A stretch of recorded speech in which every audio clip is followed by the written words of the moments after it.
कहानी उन आम घरों की है जहां खाने वाले तो कई, लेकिन कमाने वाला एक मर्द ही होता है। बावजूद इसके उससे उम्मीदें कम नहीं होती। देखिए जी, सामने वाले वर्मा जी कैसी अच्छी तरह से सफाई करते हैं छुट्टी वाले दिन अपने घर की, और एक आप हैं। अरे यार, उनके पास कार है, ऑफिस पास में है और हफ्ते में 2 दिन की छुट्टी होती है, तो फर्क तो पड़ता है ना। मेरी तो शादी ही गलत हो गई। अरे कोई मस्त लड़का मिलता, कमाता भी, घुमाता भी, घर के कामों में भी मदद करता, लेकिन नहीं जी, हमारे वाले को तो कमाने से फुर्सत ही नहीं, और कमाई भी ऐसी कि कोई जरूरत पूरी ही नहीं हो रही है। सुनील बेचारा शीना को देखकर सोचता है कि शीना सही कह रही है। देखने में सुंदर है, घर का सारा काम कर लेती है, उसे तो कोई भी अच्छा लड़का मिल सकता था। क्या सोच रहे हैं? भागने का इरादा तो नहीं है? अरे नहीं मेरी प्यारी बीबी, मैं तो नहीं, पर डर है कि तुम नहीं कहीं भाग जाओ मुझे छोड़कर। शीला सुनील के मुंह से प्यार भरी बात सुनकर मुस्कुराती है। आप भी ना। सुनील एक दिन ऑफिस से घर आता है कि तभी शीना कहती है, सुनिए जी, वो मेरी सहेली आई थी, सारा दिन वो लोग यहीं थे, अब जा रही थी तो मैंने कहा नहीं नहीं, मेरे पति छोड़ आएंगे ना तुम्हें, तो रोक लिया मैंने। सुनील थोड़ी देर कुछ सोचता है, फिर कहता है, ठीक है, मैं कपड़े चेंज करके आता हूँ। अरे तेरे पति को तो लग रहा है कि अच्छा नहीं लगा। अरे नहीं नहीं, ऐसी कोई बात नहीं है, रुको मैं अभी उन्हें घर के कपड़े देकर आती हूँ। शीना अंदर जाती है जहाँ सुनील पलंग पर लेटा होता है। अरे क्या मजाक है, वो कह रही है कि आपने मुंह बना लिया। सही तो कह रही है, सुबह से अब ऑफिस से लौटा हूँ, एक कप चाय का तो पूछा नहीं, 20 किलोमीटर जाओ और आओ, और फिर कल उसी टाइम पर ऑफिस। अरे यार, मुझे गाड़ी चलानी आती ना तो बोलती भी नहीं आपको, और कौन सा रिक्शा खींच कर जाना है आपको। सुनील अब क्या बोलता।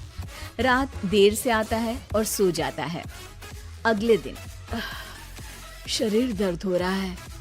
अरे तो मत जाओ ना ऑफिस, चलते हैं ना मार्केट घूमने, फिर पिक्चर देखेंगे और रात में खाना खाकर घर वापस। सुनील जब सारे दिन की थकान वाला शेड्यूल सुनता है तो वो सीधे सीधे ऑफिस के लिए तैयार हो जाता है।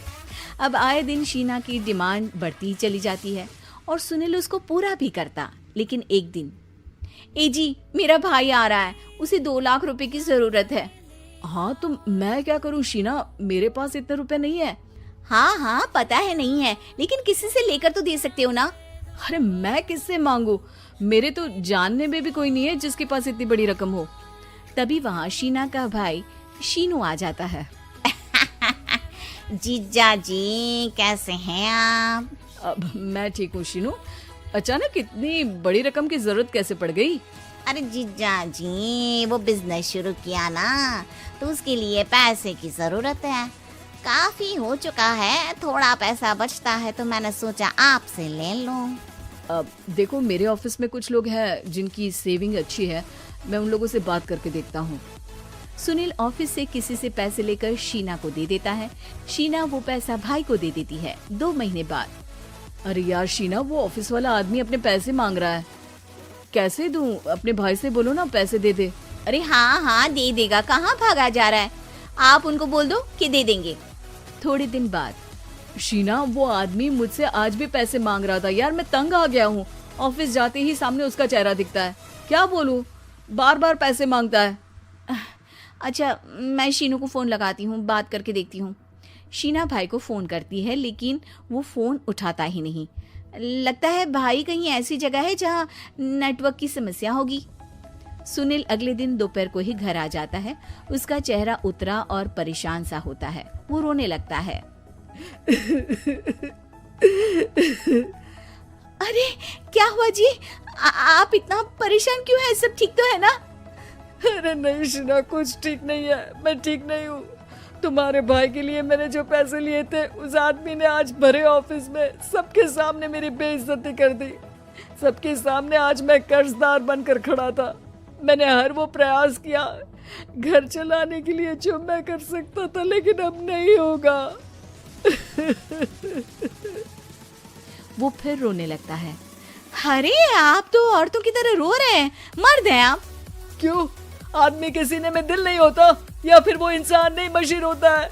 अरे मैं थक चुका हूँ शीना, तुम समझती क्यों नहीं? मैं भी शारीरिक और मानसिक रूप से थकता हूँ, मैं भी आराम करना चाहता हूँ, सुकून चाहता हूँ। मैं अब कुछ नहीं कर सकता। कुछ नहीं। वो बैठ जाता है। शीना पति को हैरान परेशान देखकर चुप हो जाती है। अगले दिन, सुनिए, ये लीजिए 2 लाख रुपए, उस आदमी को दे दीजिए और बोल दीजिए कि आज के बाद किसी को पैसे के लिए बेइज्जत ना करे। सुनील पैसे देखकर राहत की सांस लेता है। अरे शीना, तुमने तो मेरा बहुत बड़ा काम कर दिया। अब मैं शान से ऑफिस जा सकता हूँ। लेकिन ये पैसे आए कहाँ से? ये पैसे मैंने अपने गहनों को गिरवी रख कर लिया है। तुम ठीक रहो, निश्चिंत रहो, मैं बस यही चाहती हूँ। मुझे माफ करना, पर अब मैं समझ चुकी हूँ कि मर्द को भी दर्द होता है।